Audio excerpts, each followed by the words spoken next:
आप सबको मेरा नमस्कार। रत्नावली जी के इतने सुंदर वक्तव्य और भाई अशोक चक्रधर जी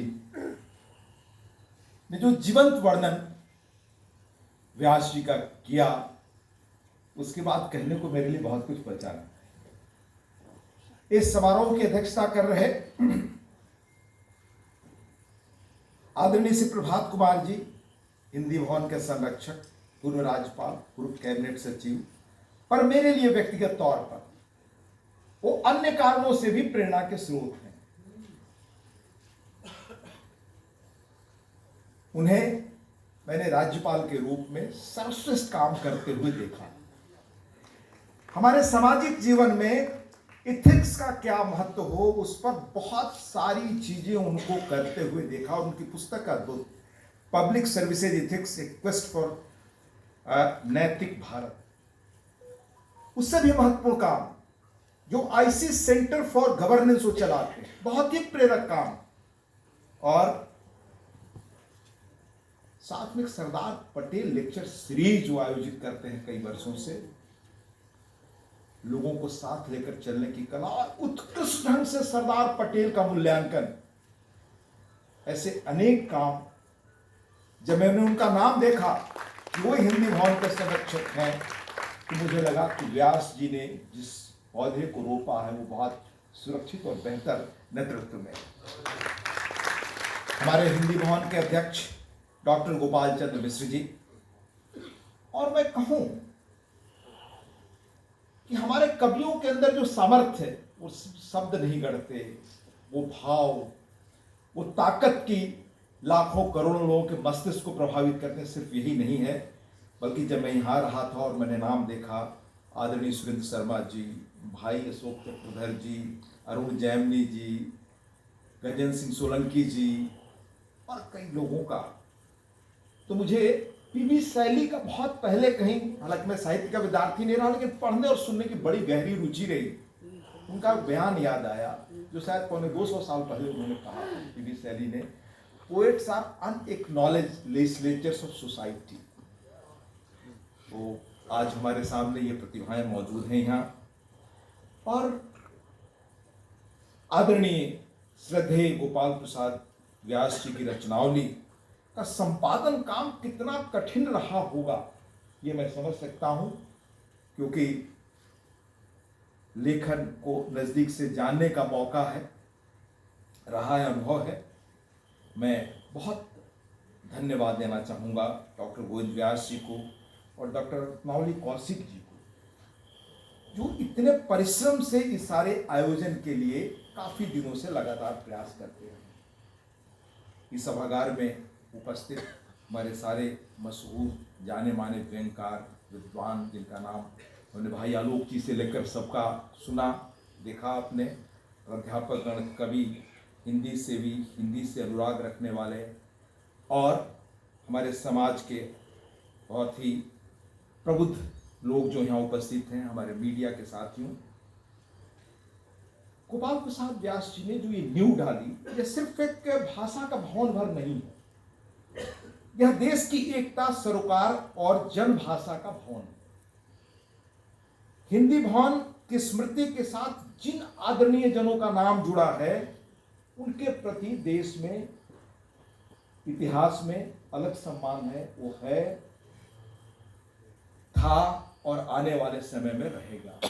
क्योंकि मेरी निजी धारणा है, जैसा भाई अशोक जी ने कहा, अतीत व्यतीत नहीं होता, बल्कि अतीत भविष्य के लिए आपको एक रास्ता दिखाता है।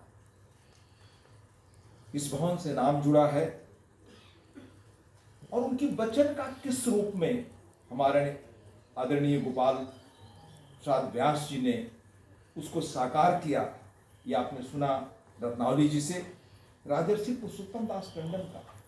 दुर्भाग्य है कि आज हमारे देश में जिन मनीषियों को, जिनके साथ हमने न्याय नहीं किया, उनमें से हमारे पुरुषोत्तम दास टंडन, इस, जहां तक मेरी जानकारी है, इस गौरवी संस्था और भवन के संस्थापक अध्यक्ष रहे देश के यशस्वी प्रधानमंत्री आदरणीय लाल बहादुर शास्त्री जी। और आपने सुना इसका संस्थापक आदरणीय पंडित गोपाल प्रसाद व्यास जी। उनका जीवन किन कठिनाइयों और चुनौतियों से भरा था, किन प्रतिकूल परिस्थितियों में उन्होंने अपना जीवन आरंभ किया, इतने सुंदर ढंग से रत्नावली जी ने बताया। उस भवन के संस्थापक थे वो, और हमारे यशस्वी प्रधानमंत्री लाल बहादुर शास्त्री इसके अध्यक्ष संस्थापक है। कितनी बड़ी गौरव की बात। अभी महीने भर नहीं हुए हमें ताशकंद जाने का मौका एक भारतीय प्रतिनिधिमंडल में मिला। वहां धरती पर उतरते ही सबसे पहले इच्छा हुई और हम लोग गए आदरणीय लाल बहादुर शास्त्री जी की जहां प्रतिमा है। ये हमारे देश के वो लोग हैं जो हमेशा प्रेरणा के स्रोत बने रहेंगे। उनका जुड़ाव इस हिंदी संस्थान से है। और हमारे पुरुषोत्तम दास टंडन, ये सारे वो लोग हैं जिनको जनता ने लोकमानस से राजर्षि की उपाधि दी।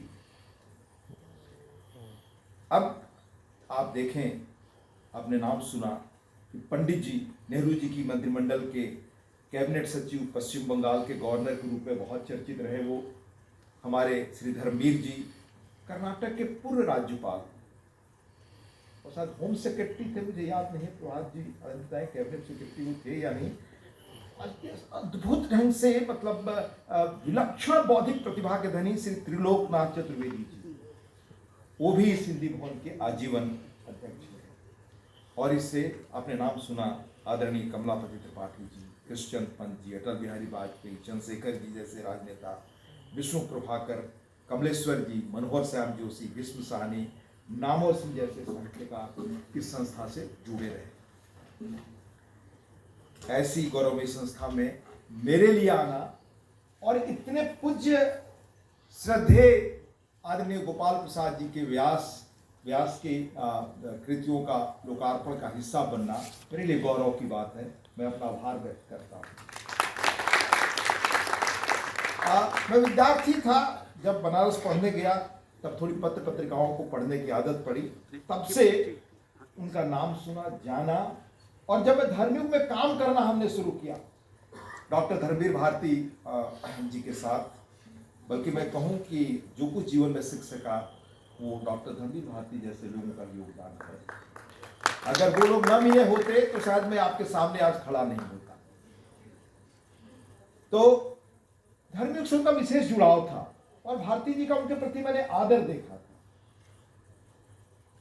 दूसरी बात मैं आपको बताऊं कि अखबारों में नियमित स्तंभ लिखना और समयबद्ध तरीके से लिखना, मौजूद विषयों पर लिखना, यह अद्भुत अनुशासन का काम, स्वअनुशासन का काम।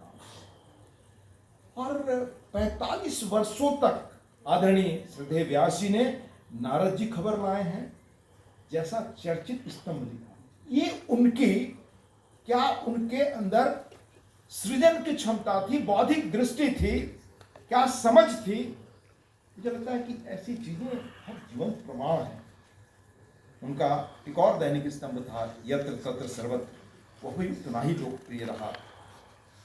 साहित्य को उन्होंने माना, जैसा आपने सुना भाई अशोक चक्रधर जी से बहुत विस्तार से और करीने और बेहतरीन तरीके से उन्होंने चीजों को सिलसिलेवार बताया कि साहित्य लोक रंजन के साथ साथ सामाजिक बदलाव का सबसे कारगर माध्यम है।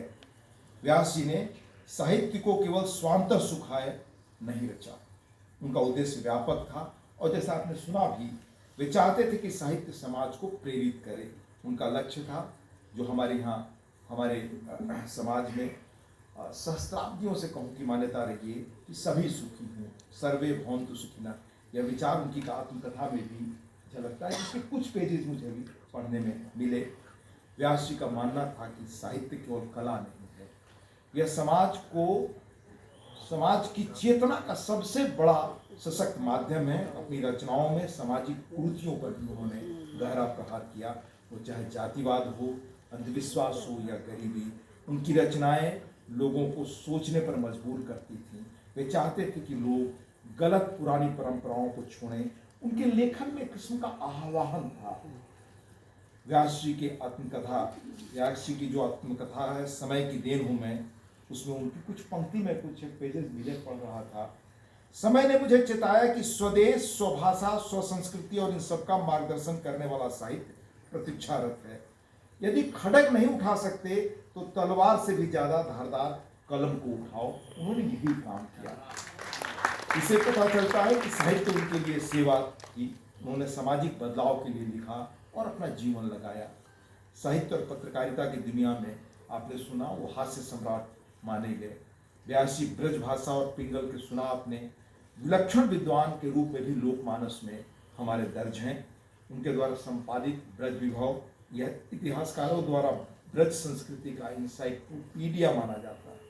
ब्रज साहित्य, लोक परंपरा और संस्कृति का ऐसा कोई पक्ष नहीं जो ब्रज विभव में संग्रहित न हो। उससे भी महत्वपूर्ण बात, मेरे जैसे सामान्य और सजग पाठक मैं अपने को मानता हूँ कि ढूंढकर चीजों को पढ़ने की प्रवृत्ति रहती है। राजर्षि पुरुषोत्तम दास टंडन का अभिनंदन ग्रंथ वो अमूल्य धरोहरों में से है।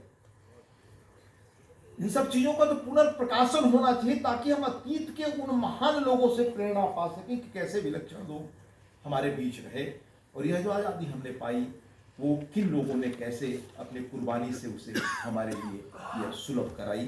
गांधी जी के जन्म शताब्दी वर्ष पर गांधी हिंदी दर्शन, स्वतंत्रता की रजत जयंती पर प्रकाशित स्वतंत्रता रजत जयंती अभिनंदन ग्रंथ हिंदी साहित्य इतिहास की अनमोल संपदा है जो व्यास जी के संपादन में तैयार है।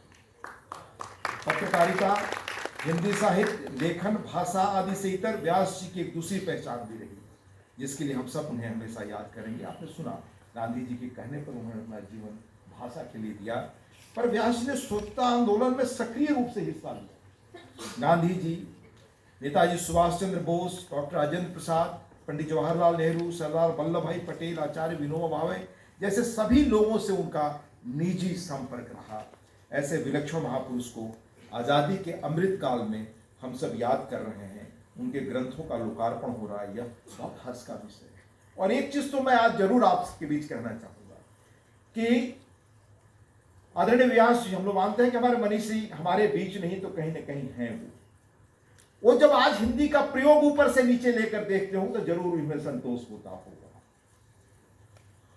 सत्ता जहां से प्रवाहित होती है वहां से लेकर नीचे तक आज अंतर्राष्ट्रीय फोरमों पर हम लोग जाते हैं, हमें हिंदी बोलने में फक्र होता है।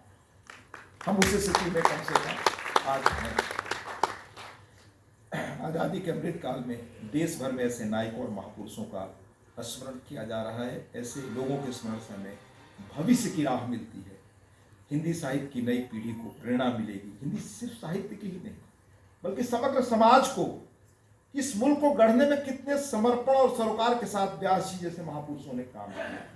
आपने सुना कितनी प्रतिकूल परिस्थितियां थी, देख पाने में भी चुनौती थी, तब भी इतना व्यापक काम, ये आप समझ सकते हैं ये किस किस्म की प्रतिबद्धता और स्वानुशासन की देन ये संभव रहा होगा। आज हास्य व्यंग के नाम पर बहुत सारे इलाकों में जिस तरह की फुहड़ता का भी फैलाव हुआ है हमारे समाज में, उन्हें प्रेरणा मिलेगी कि विकृति के भी हास्य बोध भाव पैदा कर लोगों के जीवन को बिना विकृति के भी कैसे हास्य बोध और भाव पैदा कर लोगों के जीवन को आनंदित किया जा सकता है, उनकी चेतना को समृद्ध किया जा सकता है। एक बार पुनः गोपाल प्रसाद व्यास रचनावली के संपादक व हिंदी भवन के मंत्री डॉक्टर गोविंद व्यास जी को शुभकामनाएं और बधाई इस महत्वपूर्ण काम के लिए। आप सबने और रत्नावली जी ने हमें इस गौरव में आयोजन में सहभागी बनाया, इसके लिए आयोजकों का हार्दिक आभार और आप सबने बहुत धैर्य से सुना, आपके प्रति भी मेरा आभार। बहुत बहुत धन्यवाद। नमस्कार। मैं चाहूँगा आपको पूरा सेट एक हरिवंश जी को भेंट किया जाए, पंडित गोपाल प्रसाद व्यास रचनावली जी का।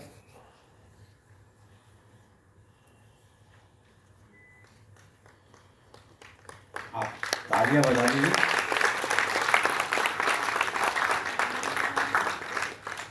और हरिवंश जी पढ़नी पड़ेंगी सारी।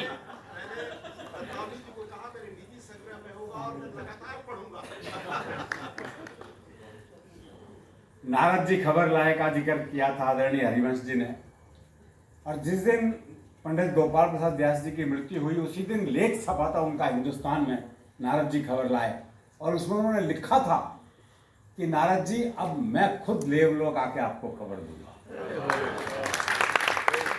ये अपने आप में कमाल था।